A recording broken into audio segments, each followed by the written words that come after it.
Good morning. You can do better than that. Good morning. Yes, it's a beautiful morning, isn't it? Any day that we are each and every one of us vertical is a good morning. So come into this space made sacred by your presence. Come into this sacred space and feel the comfort and care of those who surround you. Come into this sacred space to rest your weary heart and gain peace and strength for the work ahead. You are welcome here. Come into this space and welcome. And I am the Reverend Danielle DiBona. I see some new faces today. I've been around filling in for Stephanie, your wonderful, wonderful minister. This is a place where everyone is welcome.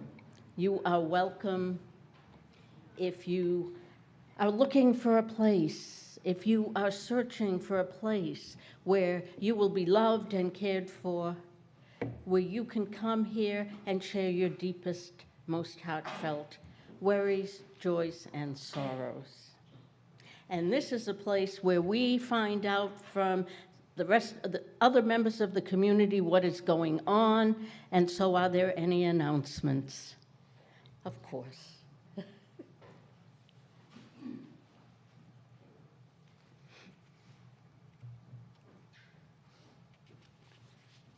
have two.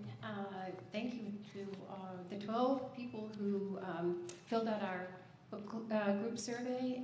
We got a lot of good information, most of which said we're doing the right thing right now. So we've already picked a book for September. It's The Lion Women of Tehran. The book selections are always in the weekly update, so if you forget, have a look there. And if you didn't fill out a survey and you'd like to, I've got a couple extras. My second announcement is luncheons for veterans. This year, Second Parish is taking care of the 9 days in July to make bag lunches for the 6 veterans who live at the Anderson Veterans Home. I put it in the weekly update, and several people have already signed up, but I have 5 more days that need to be covered. So you find the link in last week's weekly update or this week's weekly update, and if needed, I'll send out another email. If you have already signed up or think you will sign up, I'm going to put brown bags, mayonnaise, and mustard packets in Cushing Hall, and feel free to pick them up and save them for your date in July. And thank you very much. Are there any other announcements?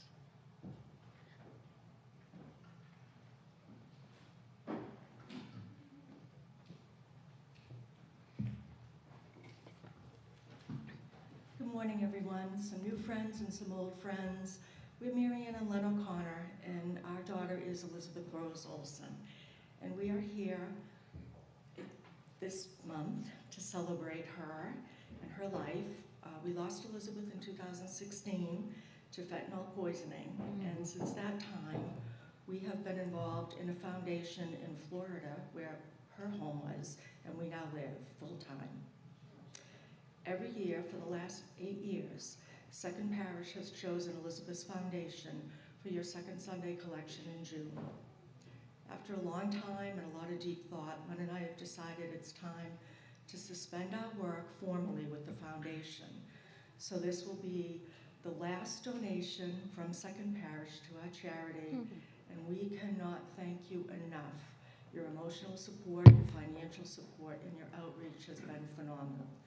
And although we're not local to the Hingham area, we do know of children, young men and women from this area who do live in Florida and have sought recovery there and have been successful. And maybe Len will say a couple of things about what we do donate. Thank you. I can't tell you how much we appreciate the support that Second Parish has given us over the last 8 years. It's been a journey, and as Marianne said, we've, after much thought, decided to kind of hang it up and do it less formally. We will still continue to serve and meet with our, I'll say clients, but sober houses and treatment centers in the greater eastern Florida area. But over the last 8 years, we have donated through mostly Mary Ann's efforts, somewhere around 300 bicycles, thousands of dollars worth of toiletries and items for the sober houses, backpacks, sponsorships, and we've been the beneficiary of several fundraisers that the sober houses have thrown for us. And Mary Ann finally cleaned out the garage a couple of weeks ago.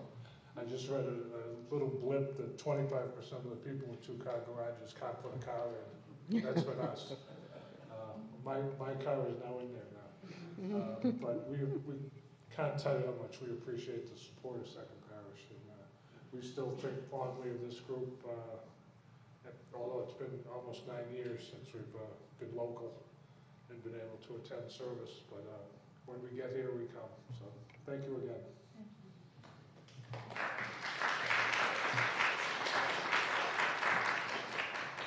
Pam?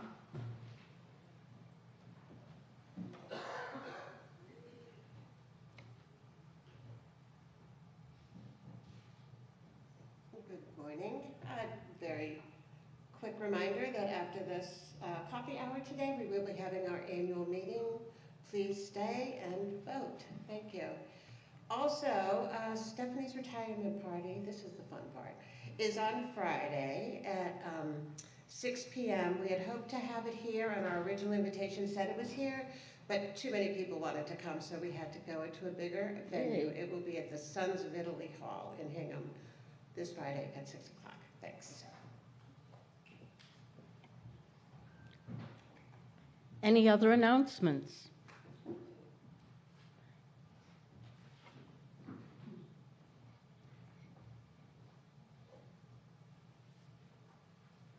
I just wanted to let everybody know that the Hingham Human Rights Commission is having a meeting tomorrow at 6:30. And what's unique about it and why I'm telling you about it is it'll be the first time that the chief of police, the town administrator, and other town select board members will be present to address the issue with ICE and enforcement of immigration issues. There'll also be an immigration attorney there to answer questions. Thanks. Nice. Anyone else? Thank you.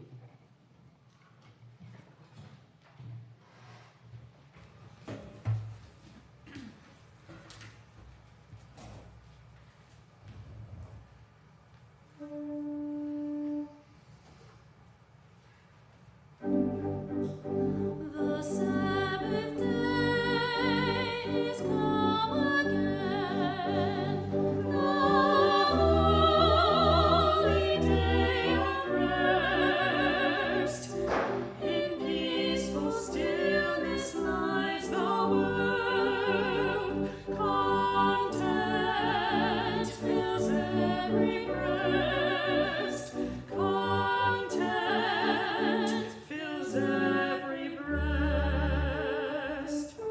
The bird sweet song is born along, and full of all their throats are trilling. The woods with their music filling. Now stronger swell their songs of love, their songs of love.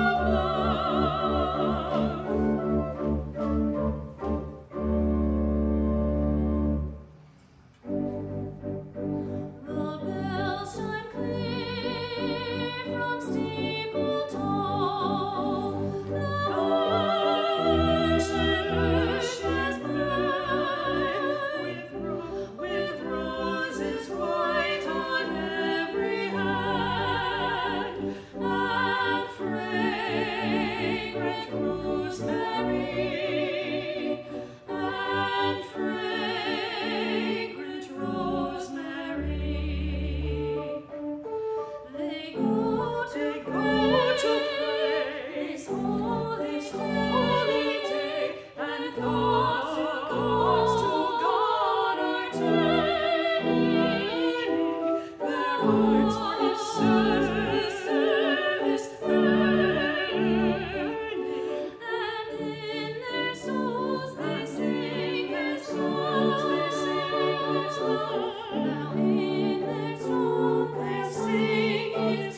Beloved companions, we arrive in this place where all we have to do is breathe.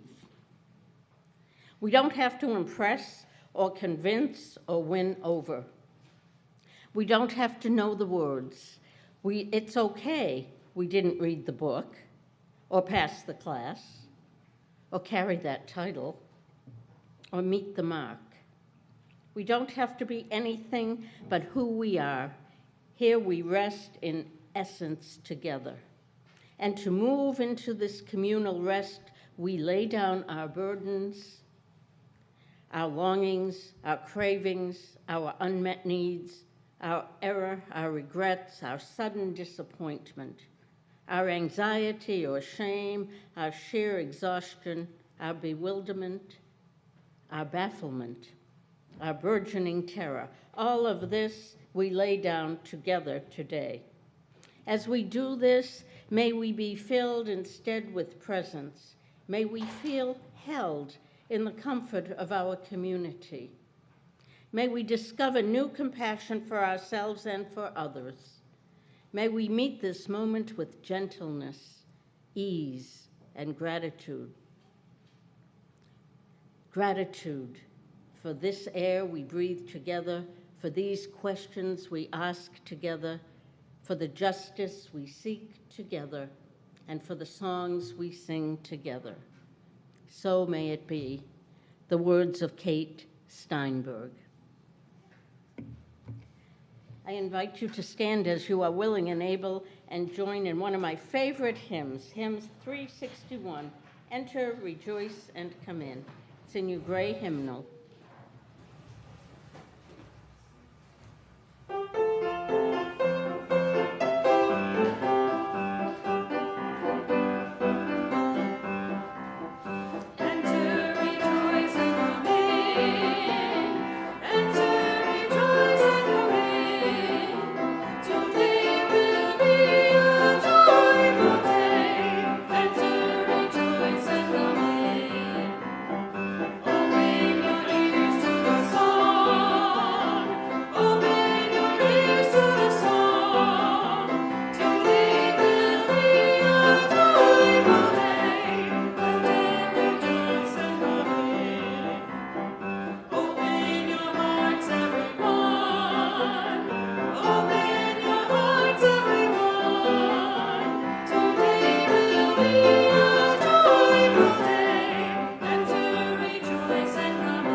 Let us join together reading our second parish covenant, and I will invite Sean to come forward and light our chalice.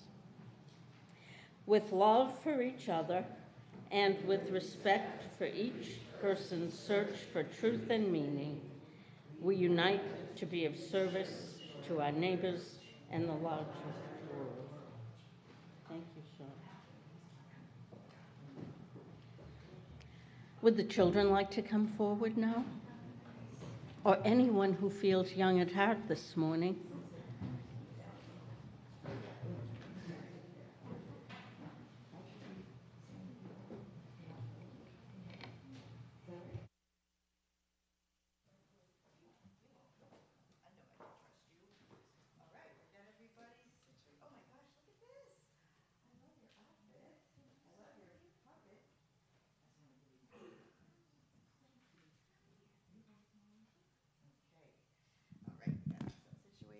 Good morning, everybody. Since I don't have a lot of chances left to do this, I'm going to ask you to say your names. You guys look so festive over here, too. No, do you want your sister to say? Caleb, That was Caleb. Rose, Molly Oh, Croc and Crocky. say it loud. And Crocky. Crocky, you want to hold up Crocky so they can see? You can stand up so people can see Crocky. Margot. Hi, Margot. Always good to see you. Molly. Noah. Hi, Noah. Mikey. Hi, Mikey. Ty. Nice job. And Ty is going to come up and help me with this Time for All Ages. Right, friend? Can you come on up and hold the computer? You can hold it for me. Thank you, buddy. Our printer wasn't working upstairs, so. All right. So, June. We're in June. It's Pride Month this month. And I bet many of us think of Pride as a big party or celebration, especially if you've ever been to a Pride festival or parade. But Pride Month did not start out as a big party. In fact, it began with an uprising because people refused to live in fear for being who they are. This year, I'm sure there'll be many celebrations and parties for people for Pride, but we must also be aware that for many, there is also fear that may not have been felt in the past few years, but it's also not entirely new. And that's why it's so important this year, as we celebrate and honor Pride and lean into our theme of practicing freedom that we're talking about this week, we must remember that our faith calls us not just to make sure everyone is free to celebrate who they are, but that we also need to help everyone be free from fear. So that is exactly what we're going to do right now. We're going to go into a meditation, a guided meditation, which I invite you all, the kids and the adults, to do with me. If you would like to close your eyes, if that feels comfortable, please do. Or just rest them softly in one spot. Let's all take a deep breath in and let it out slowly. No rush. Take another deep breath, filling up our bodies like a balloon, and let it go gently. Imagine your body getting warm and relaxed, like a cozy hug from someone who loves you just the way you are. Now, I invite you to picture a bright, glowing red light shining from your heart. This is the color of love. Love for yourself and love for others. Feel it filling you up, reminding you that you are worthy of love just as you are. Let's take a breath and let that love shine inside of you. Now, feel a warm orange light spread from your heart, filling your whole body with happiness and laughter, like when you dance or sing or play with friends. Breathe in this joyful orange glow. Sam, joyful orange glow, and let it fill you with warmth and excitement. Now, let's all imagine a bright golden yellow light shining like the sun inside you. This is the light of your own unique spirit, the part of you that shines brightly in the world. Let's breathe that in and let the light remind you that you are special and the world is better with you in it, with all of you in it. Next, let's imagine a soft green light spreading around you like the leaves of a strong tree. This is the color of growth and of kindness, the way we learn, change, and care for each other. Imagine this green light helping you grow into the person that you are meant to be, full of kindness and love. Next, we have a calming blue light. Let's imagine that wrapping around us like a gentle wave of the ocean, bringing peace and understanding. This is the color of deep breaths, of deep listening, and of feeling safe. Let yourself rest in this peaceful blue light for a moment. Now, a beautiful purple light swirls around you, connecting you to something bigger, a great big love that holds all of us. This is the color of spirit, of mystery, of knowing that you're part of something wonderful, full of wonder. Breathe in this purple light and feel it connecting you to everyone around you, people you know and people you don't know. Now, imagine all the colors swirling together, making a big, beautiful rainbow of love inside you, and all around you. This rainbow is a part of you, and it shines everywhere you go. You are loved. You are enough. You belong. Now, when you're ready, take a final deep breath in and let it out. Wiggle your fingers and toes. Feel your body waking up, coming back to the present moment. And when you're ready, you can open your eyes. Bring your rainbow light with you into the world. And may we carry this rainbow of love in our hearts, sharing kindness, joy, and pride with everyone we meet. Thank you, kids, for listening and allowing your imagination to be in control there for a moment. Imagination is so powerful. You got that, buddy? Will you carry that up for me? Thank you, adults. And thank you, online friends. And Mark, could you please play us out? We're going to march up to Sunday Adventures. Thanks, everybody.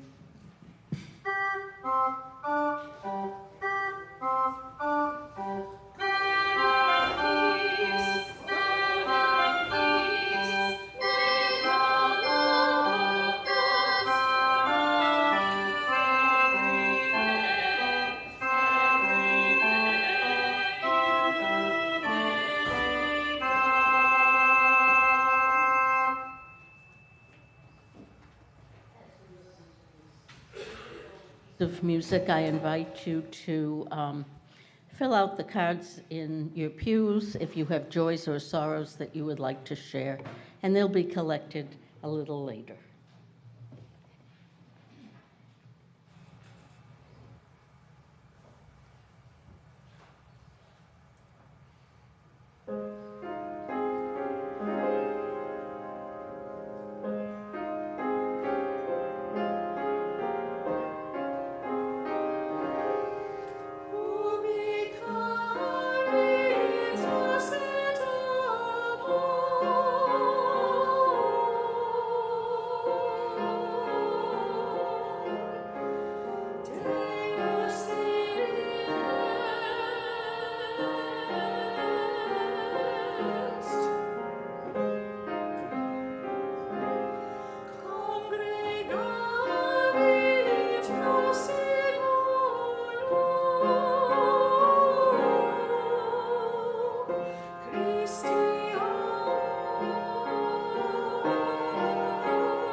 I think I will start with concerns this morning. This is, I think there's two on here. I am concerned for the parents and children affected by the ICE raids in Los Angeles at the elementary school ceremonies this weekend, but am joyful to see so many people in the LA streets coming out to stand up for their neighbors. I am concerned for the children and adults in Gaza starving due to aid being blocked to Gaza and to the genocide happening still.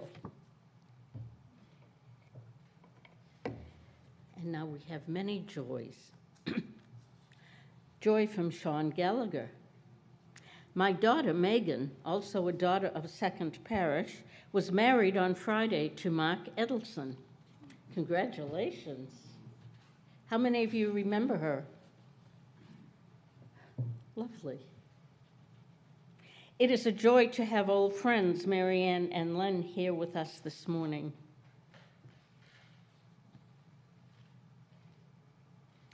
I am so grateful and joyful that Fisher graduated from high school this weekend, and there's like 5 exclamation points.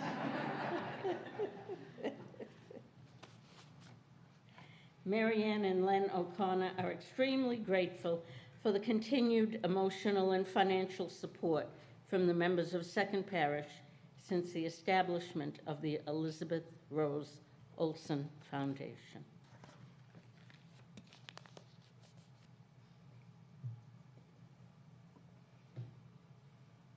Let us hold in our hearts our prayers and our meditations, both these joys and these concerns, as we celebrate the joys that fill the lives of this community. We can't forget the suffering around the world and around this country. And holding them both at the same time is not easy to do, and it's a spiritual practice. So I invite you now into a time of silent reflection in this place made holy by your presence, so that we may offer our personal prayers and meditations for those joys and sorrows.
as we join together today in this place of love, compassion, and care.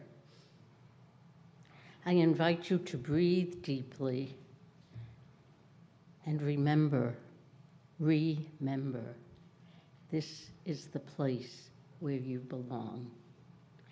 May you find peace here. May you find joy here. May you find community here. May you find strength here. May the blessings of this place, again made holy because you are in it, may the blessings of this place fill you with the love of the Spirit of God, the love of the holy, the love of the universe. May you feel that deeply. And may you walk in the world filled with the faith that calls you to make the world better.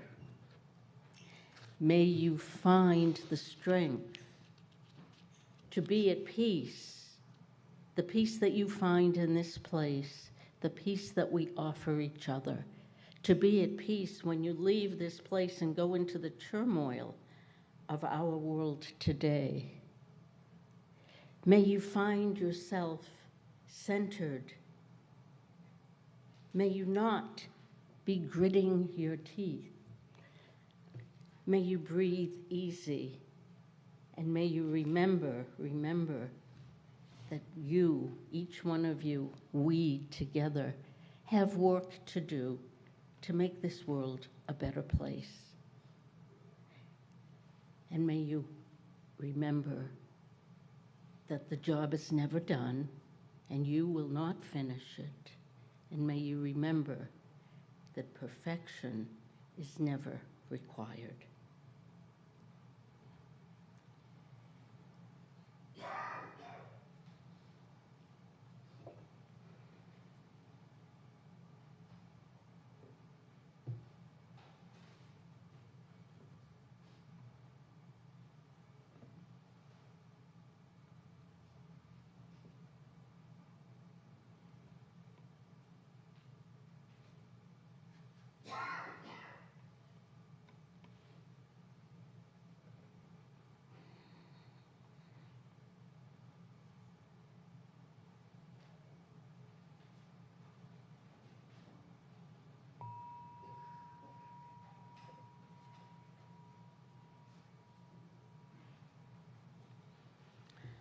I invite you to pray with me the prayer by Ted Loder.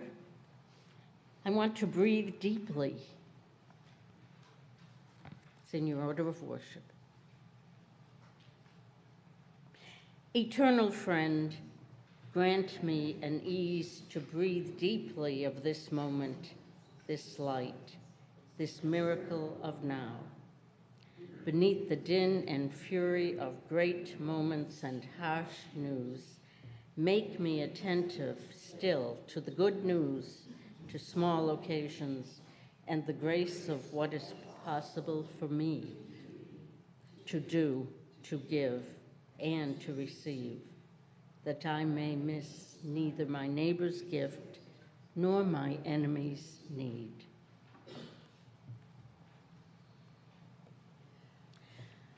And in the spirit of the grace of what is possible, I invite you now to join in supporting the work of this congregation. The morning offering will be gratefully received.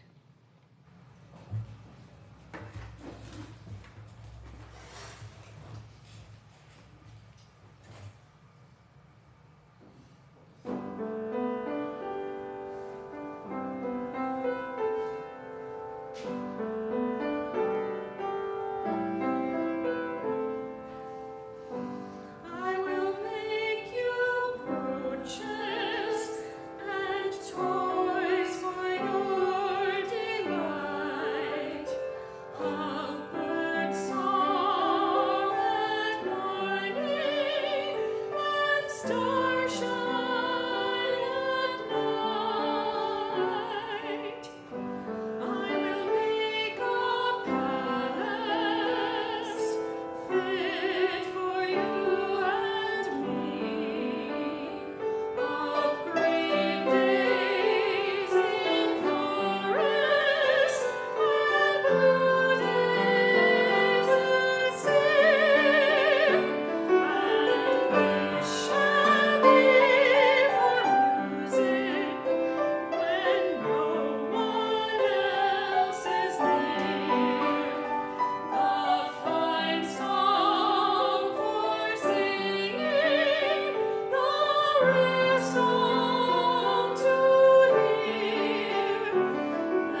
The reading today was written by Amanda Gorman, poet, and she writes, "And yes, we are far from polished, far from pristine, but that does not mean we are striving to form a union that is perfect. We are striving to forge a union with purpose."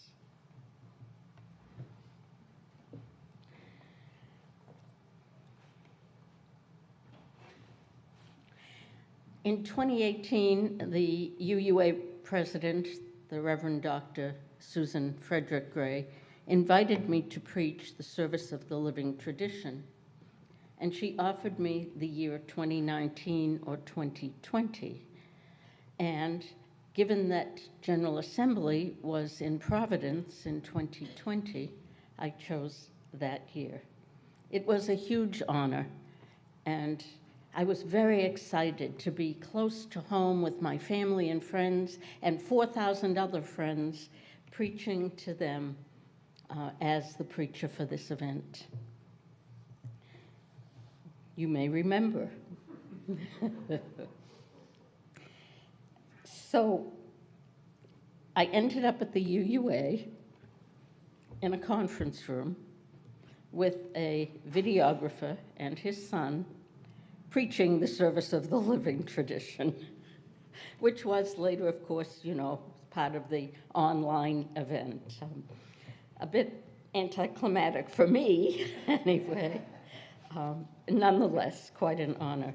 The reason I'm telling you this story is that I wrote this sermon for that event and have fiddled with it in the last few years. And I thought I would try it out again. So buckle up. I went to Smith College as an adult.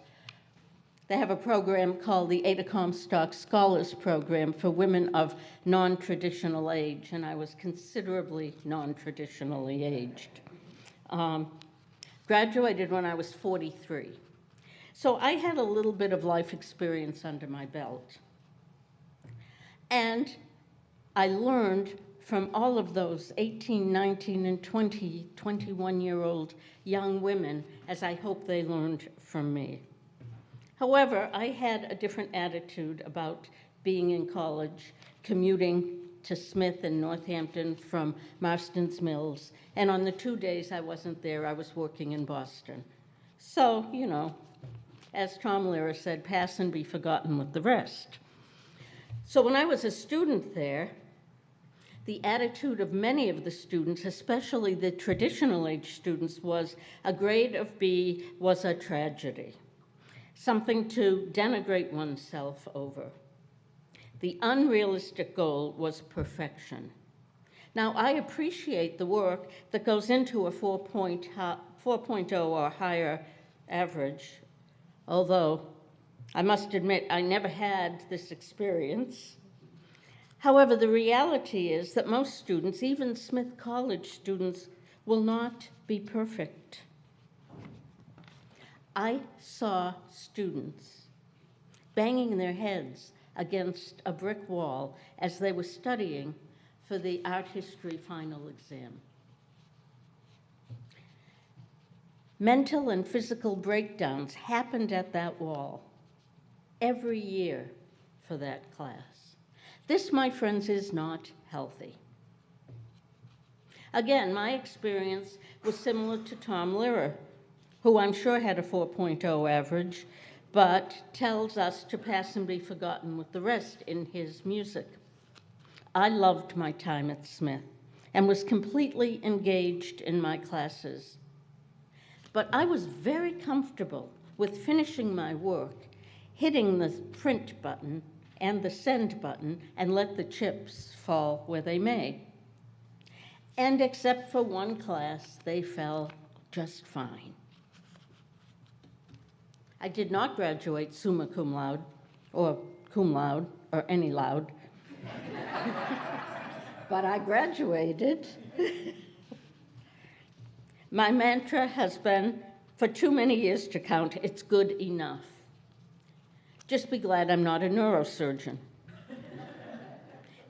In my calling as a palliative care and hospital chaplain, I found very little interest from my patients and families in perfection. Hope, yes. Relationships, yes. Making memories and meanings, yes.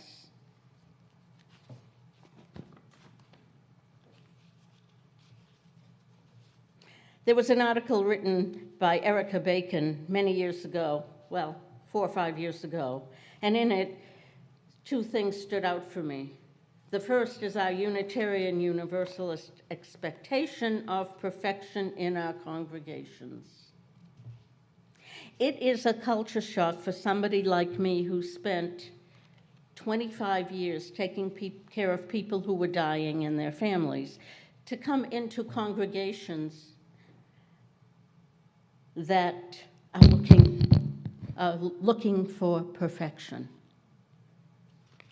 Unitarian Universalism expects perfection in our congregations, in our Unitarian Universalist Association. I have seen it both before and during the pandemic, especially during the pandemic, where clergy are anxiously striving for perfect worship services every Sunday. You know that image of the duck gliding along the water while their feet are going crazy underneath the water. That's what it was like for our clergy people during the major days of our pandemic. Striving for perfect worship, doing enough, doing more. And there is often an undercurrent in church members' doubts and distrust about their ministers really working during the pandemic. I've talked with colleagues who were recording their services over and over again for hours so that it is perfect, and yet something goes wrong. Something always goes wrong.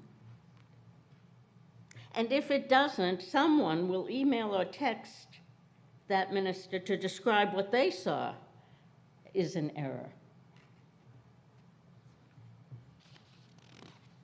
Add that to the reality that clergy and other church staff were scrambling to offer programs that would enrich, comfort, teach, and build community, all while on a steep learning curve in 2020 around technology.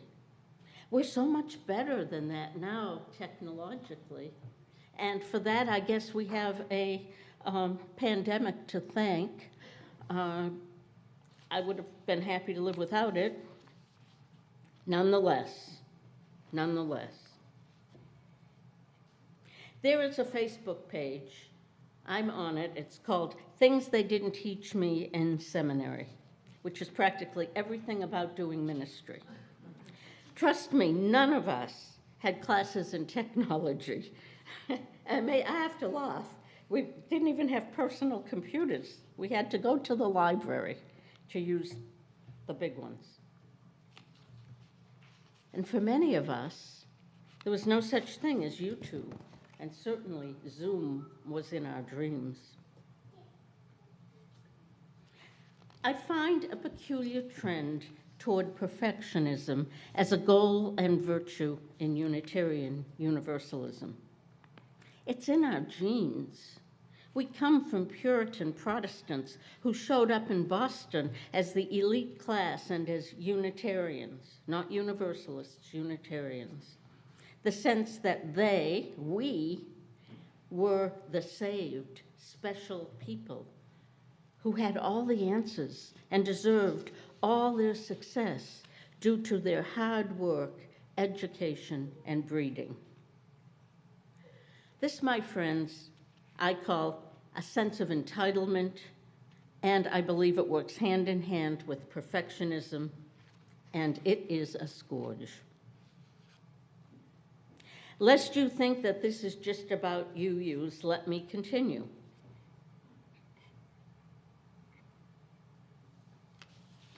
Our culture of perfectionism infects all areas of our lives. The second thing that stood out for me in Reverend Barron's article is her statement.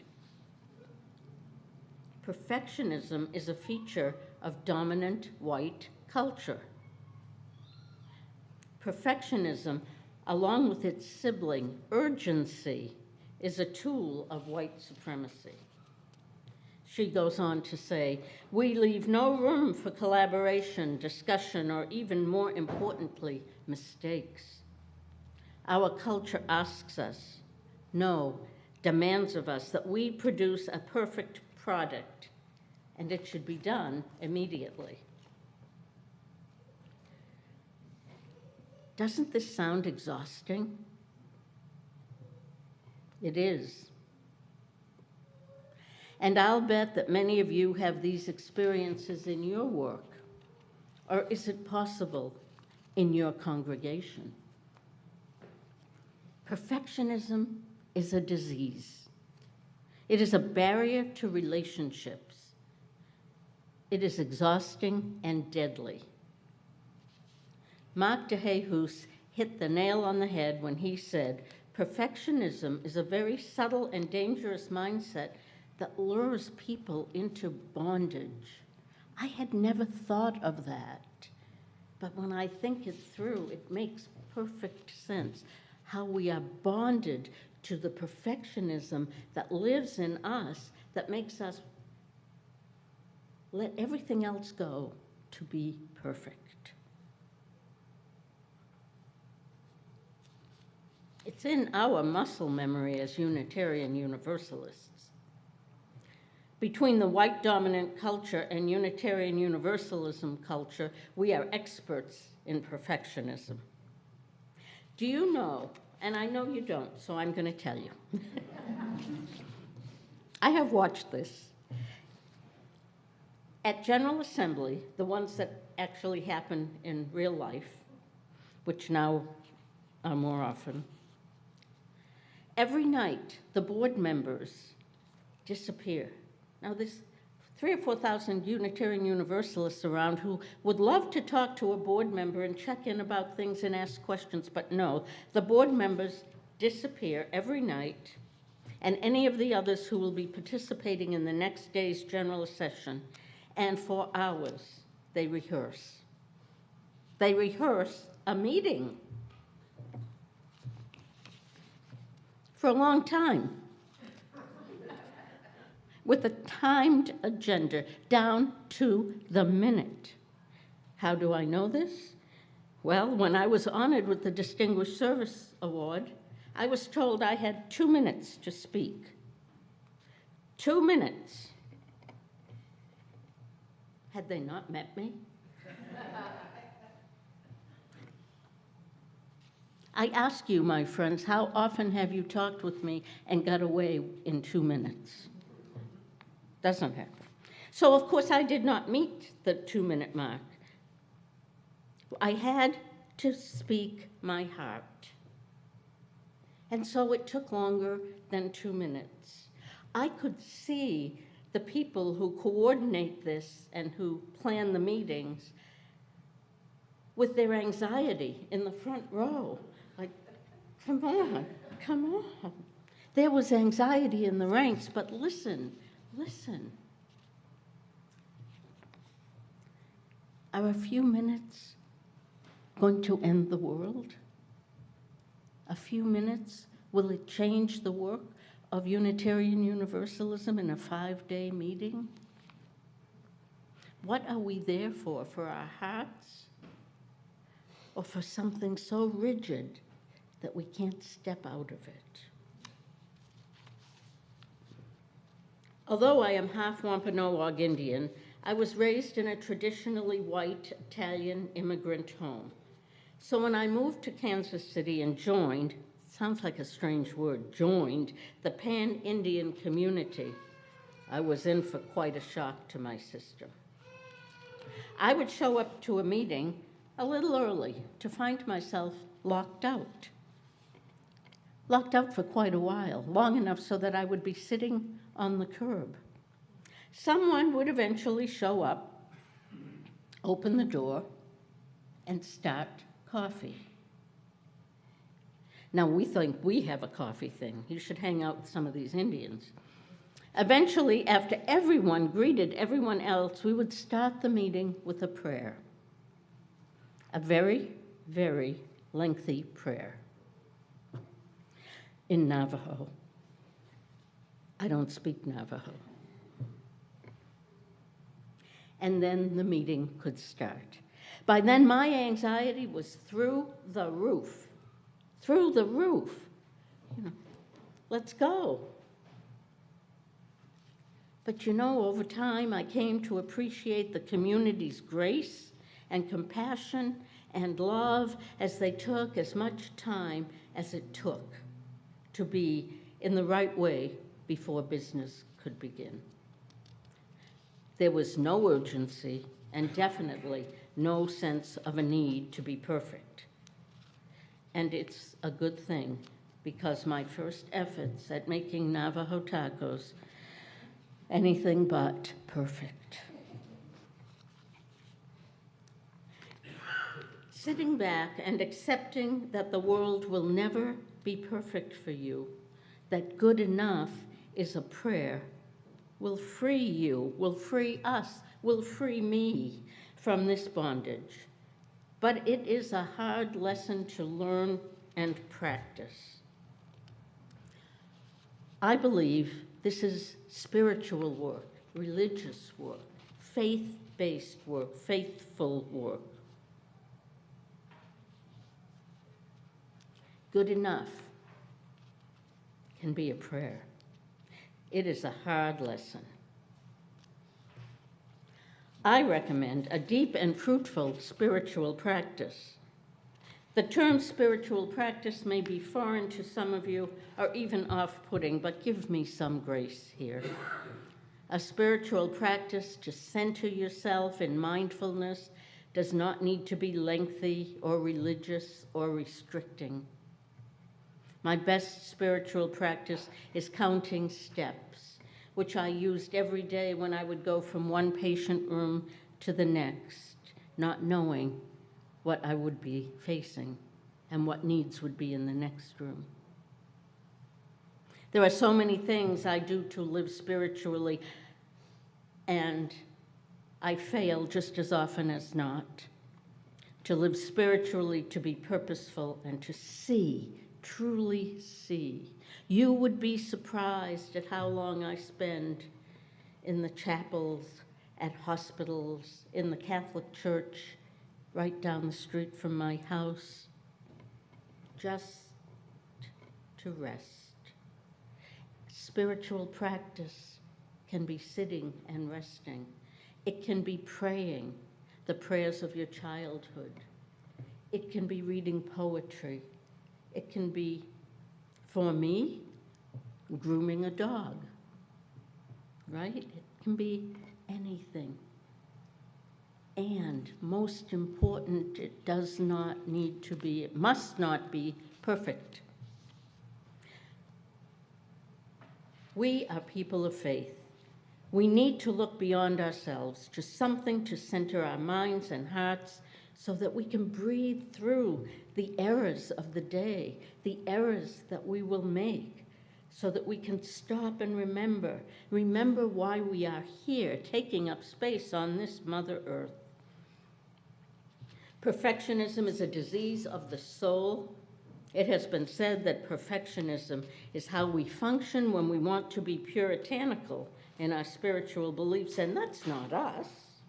We no longer need to be tied to the puritanical beliefs of our ancestors. What a freeing thought.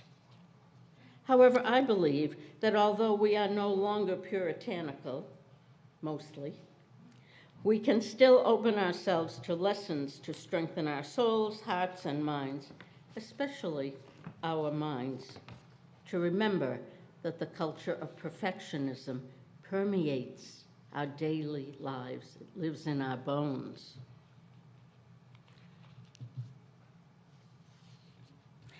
That brings me back to spiritual practices. As I mentioned above, I counted steps when I was at the hospital. It's not enough. I carry a little notebook around. I have one in the car and just one, wherever I happen to be, so I can make a note when I need to about something that I see out in the world, about the car that just cut me off and almost got me to curse. Almost. I go outside first thing in the morning in my native practice. Out the front of my house faces east. Sometimes I say something to the universe, being grateful and thankful that I can see the sun rising, or that I am vertical yet again. Sometimes I just stand and look at the wonder of the world. It's easy. Just go stand outside or sit outside.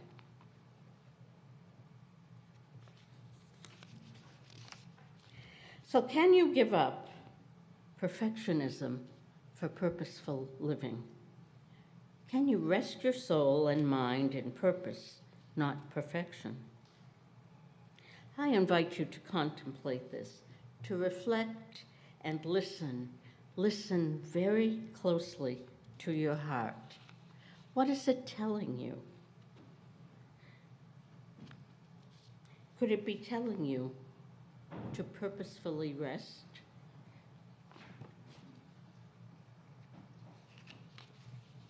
I'm going to ask you to join me in a very simple spiritual practice that I taught to my patients when they were struggling. Don't worry, it's not meant to be perfect, right? You may close your eyes. You don't have to.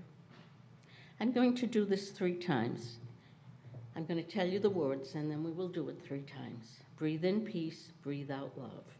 Okay? Okay. Now, breathe in peace, breathe out love.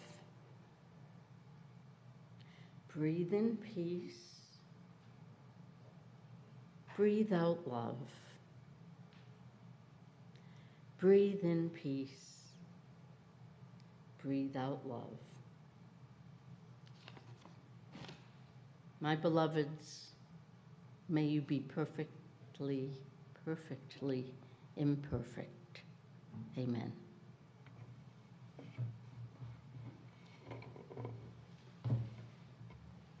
We're going to sing. Hymn number 1008, When Our Heart is in a Holy Place. It's in your teal hymnal. It's another one of my favorites.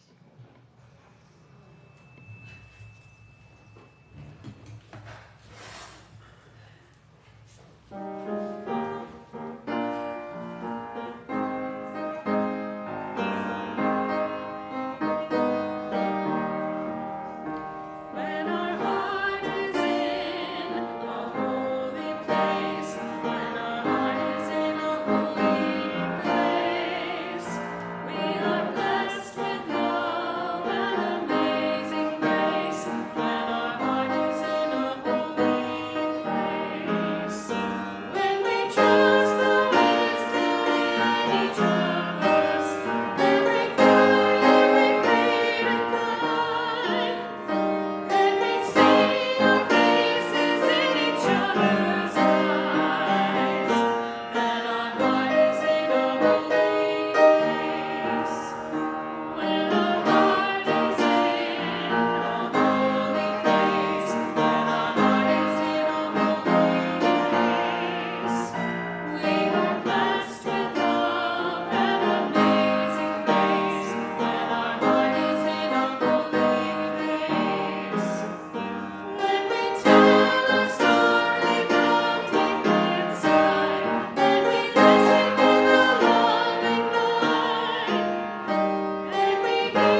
My friends, I hold you in prayer.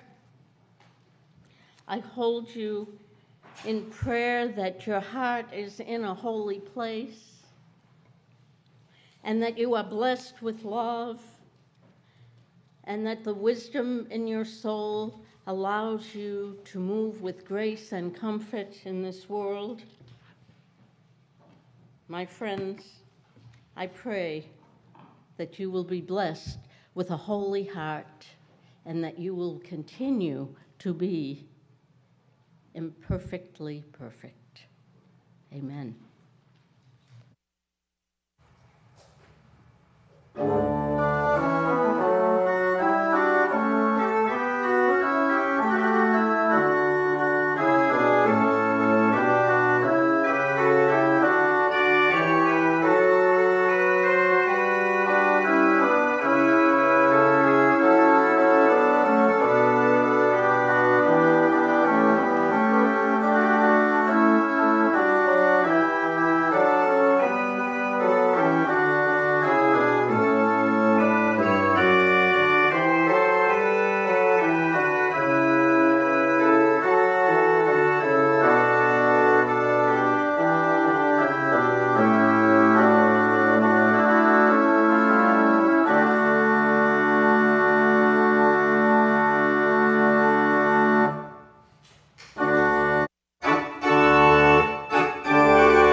Gabrielle, Susanna, and Mark for fantastic music today.